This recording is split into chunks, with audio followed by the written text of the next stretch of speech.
Update. Would I be the a-hole if I disowned my parents after my mom refused to take care of me after I give birth?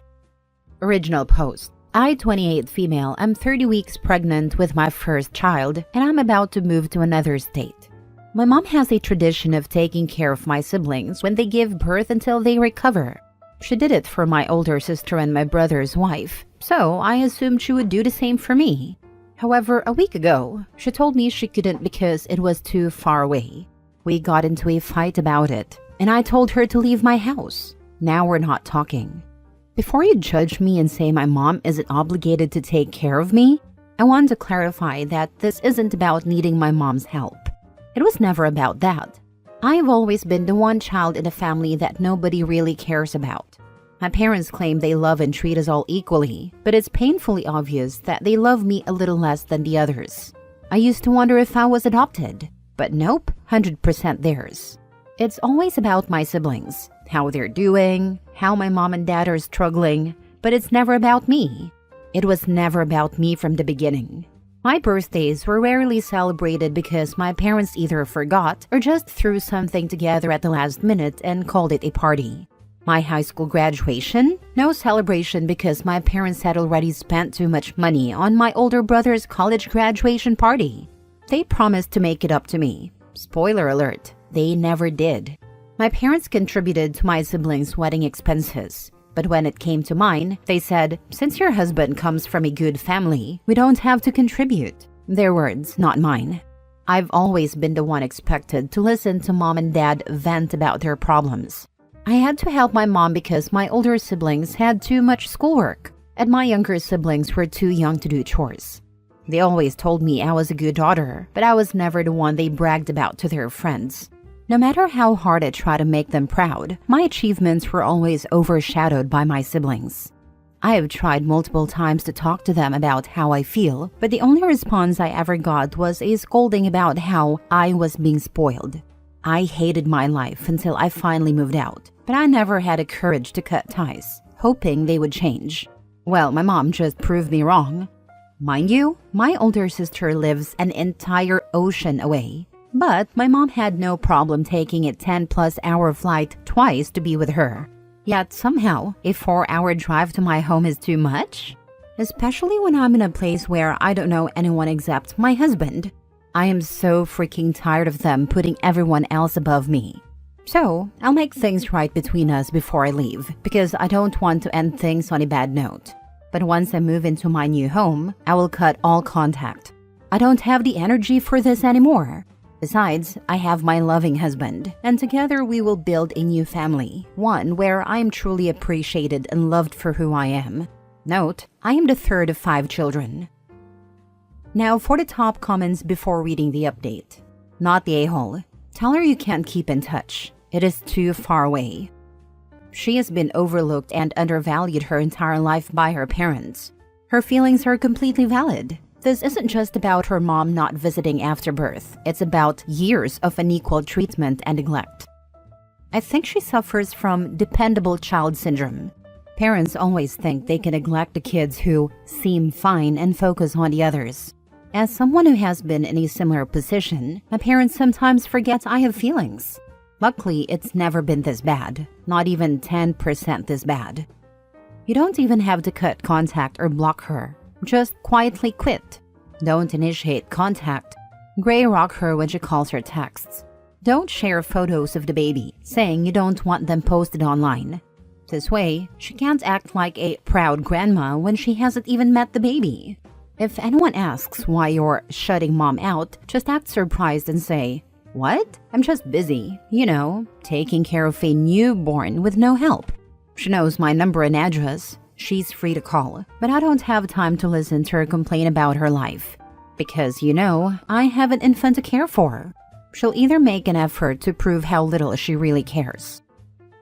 Now for the update. A lot has happened since my last post. I tried calling my parents, but they had blocked me, so I couldn't reach them. Still, I was determined to get the closure that the younger version of me had always wanted. So I called my older brother and asked if we could meet up to talk about the situation. He immediately refused, saying he wouldn't meet with me after what I had done to our mother. He then berated me. calling me ungrateful and saying that mom was under a lot of stress and pain because of me. I told him it wasn't fair for him to assume I was the villain, especially since he had never experienced my point of view. I reminded him that they never treated him the way they treated me my whole life. He knew they treated me like their personal chef, maid, and therapist for years. Yet they couldn't even give me the love and attention I longed for, not even once in my entire life. But he just screamed at me over the phone, calling me a piece of trash for saying that. He insisted that mom and dad treated us all equally and that I was just a narcissist who only thought about herself. I tried to speak, but my emotions got the better of me and I broke down crying. He hung up on me. After that, I started questioning myself. Was I really the narcissist my family made me out to be? My husband was my rock through it all. He helped me process everything, though the doubt still lingered in my mind. I guess my brother told my parents I had called him, because 2 days later, Dad called me. His voice was filled with remorse, and he asked me to meet at their house. I was hesitant, but I thought maybe, just maybe, we could work things out, and I could drop the idea of cutting contact, even if mom didn't want to help out. After 3 days of talking to my dad, my husband and I went to their house to meet with them. I thought it would just be the four of us, my husband, my parents, and me, but they invited my brother and his wife too. As soon as we sat down, my dad started talking about how disappointed he was in me and how things shouldn't have escalated like this. I agreed, saying he was right. It shouldn't have come to this. But I told him I had assumed, since mom had helped take care of my sister and my brother's wife, that she would do the same for me. Instead, she chose to favor everyone else above me, and it was frustrating. I laid everything out. I told them how I had felt for years, how I had been treated, and how much pain they caused me. But none of them cared. They just sat there like my words meant nothing. And that was the moment I realized I didn't mean anything to them. So why was I still fighting to be part of a family that didn't even want me? My husband was about to speak, but I stopped him. I didn't want him wasting his breath. Everyone took turns blaming me, giving their opinions on why I was wrong. Then Dad asked if I had anything to say to Mom. I simply told her I was sorry. Not because I had done anything wrong, but because I didn't want to carry bad blood between us before I closed this chapter of my life and moved on. She didn't say anything back. Then Dad said we all needed some time to cool off and set some boundaries. And I guess that was it. That was goodbye. Over the next 2 weeks, we packed up and left the state. I didn't tell anyone where we were moving. Once we were settled in our new home, I wrote a long message explaining everything, how they had treated me, how I felt, and how much it had hurt me. At the end of the message, I told them I was completely cutting contact with my parents and older brother. Then, I changed my phone number and blocked all of them on social media. And you know what? My life has never been this peaceful. For the first time in a long time, I'm happy. My baby will be arriving any day now. And while it's stressful, I love this new chapter of my life. We even hired a house helper, because why not? My days now consist of sleeping, taking walks, eating some more, having back and hip pain, and repeating. And honestly, it's not that bad. Sounds like you finally chose peace over drama. Wishing you all the happiness with your little one. Yep, sometimes family is just a title. You don't owe them anything if they don't treat you with love and respect. Blood doesn't mean loyalty. You gave them every chance, and they showed you exactly who they are. Now you get to build a family that actually deserves you. Wishing you nothing but peace and joy with your little one. You did right by cutting contact. It's good for you and your newborn to be healthy and away from dramatic people. The more you stay away from them, the more you will have your peace of mind. Not the a-hole. Next story.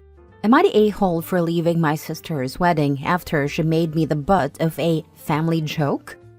I, 25 female, have always been the responsible one in my family. I helped raise my younger siblings, worked 2 jobs during college, and even financially supported my parents when they hit a rough patch.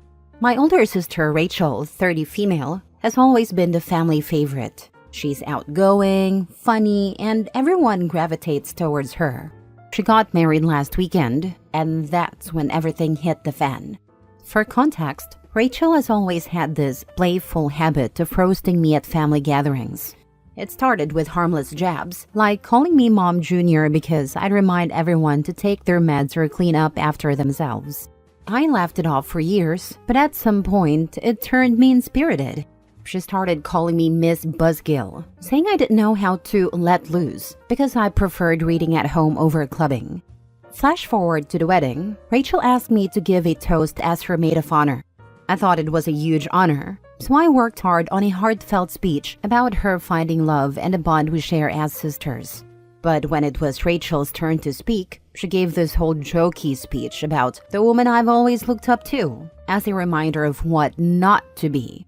She then went on to jokingly compare me to a 1950s sitcom mom who probably schedules fun time. Everyone laughed, but I felt humiliated in front of 200 guests. Even my parents were cracking up. I wanted to keep it together, but after the speeches ended, I quietly excused myself to the bathroom to cry. When I got back, the jokes hadn't stopped. People at my table were still making comments about me being a buzzkill while pouring drinks. I couldn't take it anymore. I grabbed my purse and left. Since the wedding, Rachel has been blowing up my phone, calling me dramatic and saying I ruined her big day by storming off. My parents were siding with her, saying it was just a joke and that I need to loosen up. I told them I'm done being the family punchline, and now everyone's calling me selfish for making the wedding about me. Am I the a-hole? Now for the comments. Not the a-hole. Time to go no contact with your family and see how it goes. Absolutely. It's a little rich that parents who took financial and material help from their college-age daughter were laughing at her being called a buzzkill. You were doing all those things to plug the holes they couldn't. It's great that you helped, but you can just stop. Let them figure it out. Go buy books, travel, and do things that bring you joy. Let them keep their life of the party and their jokes. You'll be all the better for it. They have definitely shown you they don't respect or value you. Put yourself first now and prioritize your needs. You will be fine. Not the a-hole in any way. His sister's speech was hurtful and unnecessary. Leaving was a way to set boundaries, so she shouldn't feel guilty for that. Not the a-hole. When someone disrespects you as a person, you remove yourself from their presence. You know, this wasn't just poking a little fun. This was downright making you the butt of an ongoing joke. The fact that she would make her speech about you instead of the life in front of her with her new husband is despicable. She can find someone else to humiliate for her jollies from here on out. Last story. Am I the a-hole if I cut off my father if he stays with his girlfriend after she assaulted me? My father and I have always had a pretty good relationship. But to be honest, it has been strained since I had my first child about 9 months ago, as I haven't felt he's been very kind or supportive toward me. My husband, baby, and I recently visited him. He lives in a vacation spot, so we go every winter. His girlfriend, whom he's been with for a few years, moved in with him last year. She and I have always gotten along well, and I really loved her. I was even prepared to allow my son to call her grandma and encouraged my dad to propose when he told me he was considering marriage. To my surprise, only 3 days into our visit, his girlfriend came home from work and completely lost it at me, right in front of my dad. She started screaming at me, accusing me of ridiculous things and saying horrible, mean things. I'll spare you the details, but essentially, she is an almost 60-year-old woman who has never married or had children, even though she always wanted to. It seemed like she was angry that I have a child, and she never did, and she used me as a punching bag as a result. I felt like I was back on a school playground being bullied by the mean girl. Eventually, she got so angry that she came an inch from my face, screaming insults at me and waving her long fingernails near my face. This is when my dad finally stepped in. He had to literally grab her arms and hold her back to prevent her from attacking me. But she kept breaking free and coming after me, screaming and chasing me around the apartment. At one point, she aggressively ran toward the room where my baby was sleeping, screaming her head off and tried to open the door to wake him up. My dad grabbed her at the last second and stopped her, but when she tried to go into my baby's room like that, I knew there was no coming back from this. I knew at that moment I could never be near her again. She also put her hands on me aggressively after I told her not to touch me. Throughout the entire altercation, I did not scream back or lay a hand on her. I tried my best to calmly defend myself. And my dad, who witnessed everything, agrees that I handled the situation as well as anyone could have. He admitted that her behavior was completely out of line, aggressive, and scary. Since the incident, I have not seen her, and I made it very clear to my dad that I will never go near this woman again, nor can I allow her anywhere near my child. When she ran toward my baby's room, it was one of the scariest moments of my life. I genuinely feared she might try to hurt him. I even considered calling the police and filing assault charges against her, but I ultimately decided against it because I generally try to avoid dealing with the police. The problem I'm having with my father is that, despite everything, he has told me that he loves this woman and does not want to break up with her, even though he witnessed the entire event and agrees that her behavior was unbelievably horrible, aggressive, and terrifying. As a mother myself, I cannot understand why he would want to stay with someone who assaulted his child. If someone ever did that to my son, I would leave them immediately and never see or speak to them again. I am so disappointed in my father for choosing to stay with her after what she did. The entire thing was traumatizing for me. It's been weeks and I still haven't fully recovered. I told my dad that if he chooses to stay with her, I will have no choice but to cut him off, meaning he will also lose access to my son, his only grandchild.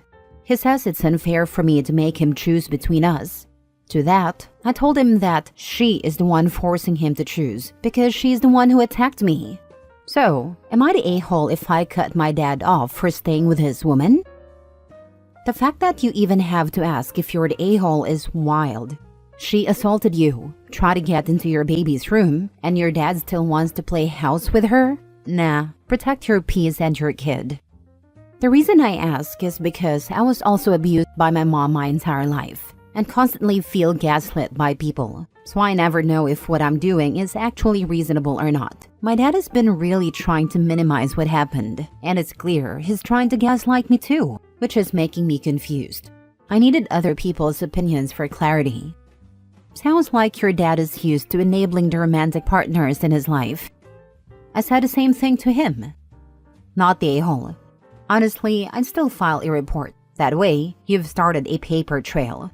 God forbid, but what if she shows up at your home or does something to your dad? At least there will be a record of her assaulting you. You know what? You're right.